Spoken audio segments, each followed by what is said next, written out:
രാവിലെ എനിക്ക് ഇൻസ്റ്റഗ്രാം തുറന്നപ്പോഴേ ഒരു മഹാനമീൻ്റെ തലയും പിടിച്ചോണ്ടിരിക്കുകയാണ്. 5 കിലോ ഉള്ളൂ എന്നാൽ കാരണം നമുക്കൊന്നും തരാൻ പറ്റില്ല എന്ന്. ആയിക്കോട്ടെ, ഞാൻ വേഗം എൻ്റെ പുതിയാപ്പിളനെ വിളിച്ചു ഒരു വലിയ മീൻ്റെ തല മേടിച്ചിട്ട് വരാൻ. ആശാൻ പോയിട്ട് നല്ല പടപടക്കാൻ ഞണ്ടായിട്ടാണ് വന്നത്. ഞണ്ടെങ്കിൽ ഞണ്ട് അല്ലേ.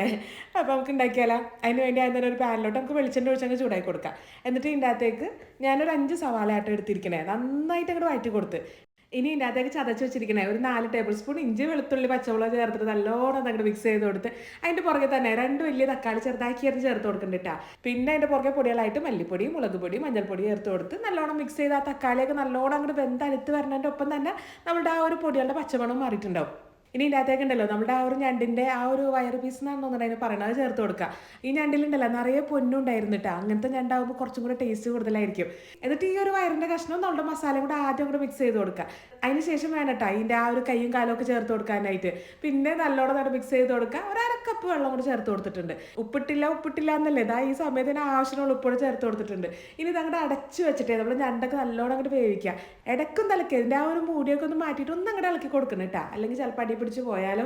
ഈ ഞണ്ടിൽ നിന്ന് ഇറങ്ങിയ വെള്ളവും നമ്മൾ ഒഴിച്ച വെള്ളമൊക്കെ നല്ലോണം പറ്റി ഇതാ ഈ കാണുന്ന പാകത്തിൽ വേണമെങ്കിൽ നമുക്കിത് ഉപയോഗിക്കാം കേട്ടോ.